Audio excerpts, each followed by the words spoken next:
You are Locked On Syracuse, your daily podcast on the Syracuse Orange. Part of the Locked On Podcast Network, your team every day. Here are some other prospects that you need to keep your eye on for Syracuse basketball, okay? Let's start off with Syracuse's only commit so far in the class of 2025. I am talking about Sadique White, a 6'8" forward from North Carolina. He committed to Syracuse this summer, and so far, as I have indicated previously, it seems to be holding true. Everything is looking good regarding Sadique White. His commitment to Syracuse doesn't seem like anything is changing. That's obviously great news for the Orange. Now, as far as updates for him, there are a couple of updates. First of all, ESPN updated their top 100 players in the class of 2025, and Sadique White, he moved up a lot. I don't remember where he was previously, but I can promise you he was not where he is now. He has moved up drastically.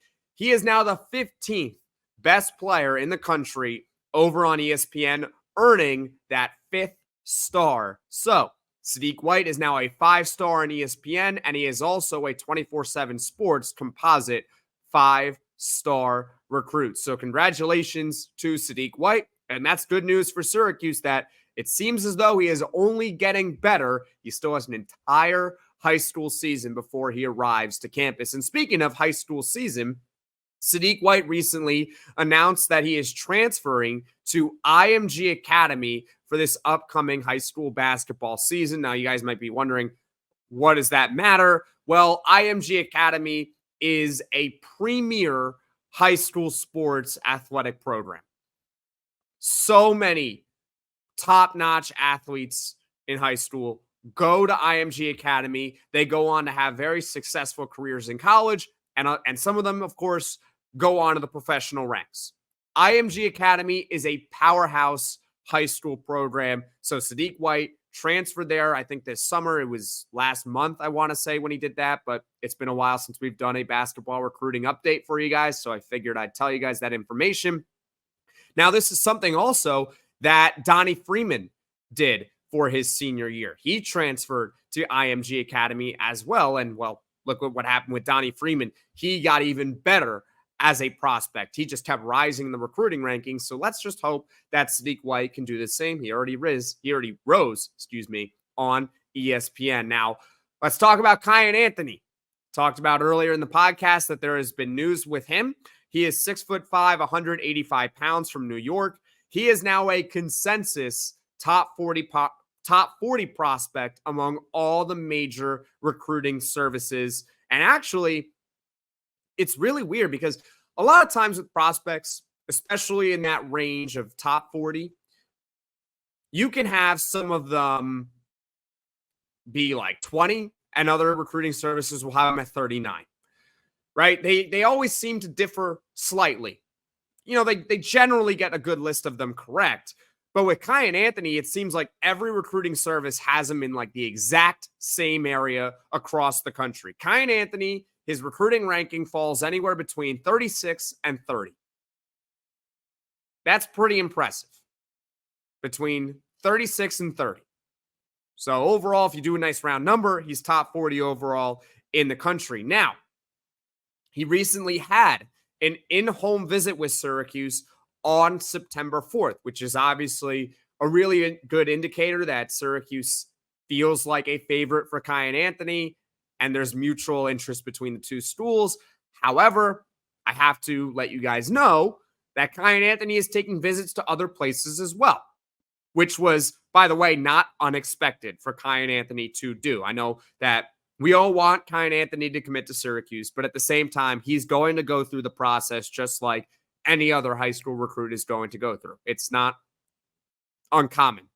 He has a visit scheduled with with USC this weekend, so we'll keep an eye out on that, and also has a visit planned with Rutgers, who is in his Final Six, by the way. And Syracuse and Kiyan Anthony, regarding the Final Six, well, obviously the Orange are in it, but Auburn, Florida State, Ohio State, USC, and Rutgers. Those are the Final Six for Kiyan Anthony. Now, I said with Derek Dixon that Syracuse is not among the favorites for him. I told you with Acaden Lewis that Syracuse is no longer in his Final Four, but I'm also going to cover the good news, and that is that Syracuse seems to be the heavy favorite to land Kiyan Anthony, okay? Now, of course, there's family ties to it as well. Need I remind you that his dad, Carmelo Anthony, was a freshman in 2003 and won a national championship with Syracuse, their only national title in program history. As far as a decision time frame, because we're all on kind of pins and needles waiting for it, nothing has really changed regarding it from what I have said over the summer. So I'll remind you guys, it's coming in October or November. That is what Kiyan Anthony has said. So let's see how the process all unfolds. But I have a strong belief that Syracuse is the favorite to land Kiyan Anthony. So that's good news with him. Let's go to London Jemson, 6'7", 195-pound forward from Connecticut. He ranks anywhere between 38 and 53 across the nation. But you see how recruiting services will kind of deviate or differ in their ranking. That's why it was so weird with Kiyan when I checked it. It's anywhere between 30 and 36. With London Jemson, there's a 15-player gap between 38 and 53, right? But still, very, very good player in the nation. He visited with Syracuse last December, and also Syracuse went to see London Jemson, according to @Deffer_Murray over on Twitter. And Syracuse is in Jemson's final 6 list of schools, along with Alabama, Virginia, Kansas, Vanderbilt, and Louisville. So we'll have to keep an eye out to see when a decision is going to occur and if Syracuse is considered one of the favorites. I am not so sure, to be honest with you, on it. But hey, we're in the top 6. We recently saw him play, or not we, Syracuse recently saw him play. So let's keep an eye out on that. There are plenty of other prospects to keep an eye on as well, but I won't go too far into the weeds on them. Sean Abayev, he is a 4-star forward from Florida. He officially visited with Syracuse sometime. I don't know exactly when. Oh, wait, never mind. Sean Abayev officially visited with Syracuse just a couple of weeks ago. I believe he was in attendance for that Syracuse-Ohio football game. He has not released a final list yet, but, we'll see what happens.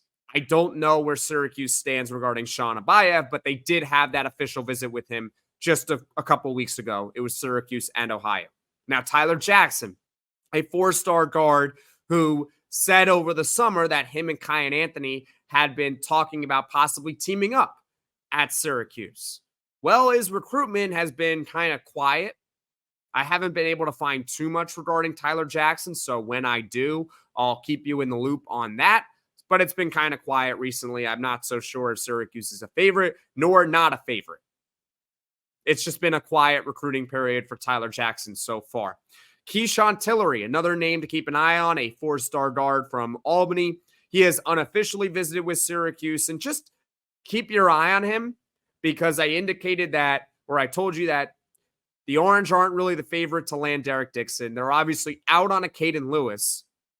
So do the Orange now shift their focus to Keyshawn Tillery? That's the question regarding that. There are obviously so many prospects that Syracuse is still in the running for, or there are prospects to update you on. I can't cover them all here on today's podcast. So if you have a question regarding a specific prospect that I didn't mention, leave a comment in the comment section below, and I will do my best to answer that question. If it's about any prospect that Syracuse is or isn't going after, I'll try to answer it for you. So just leave a comment in the comment section below.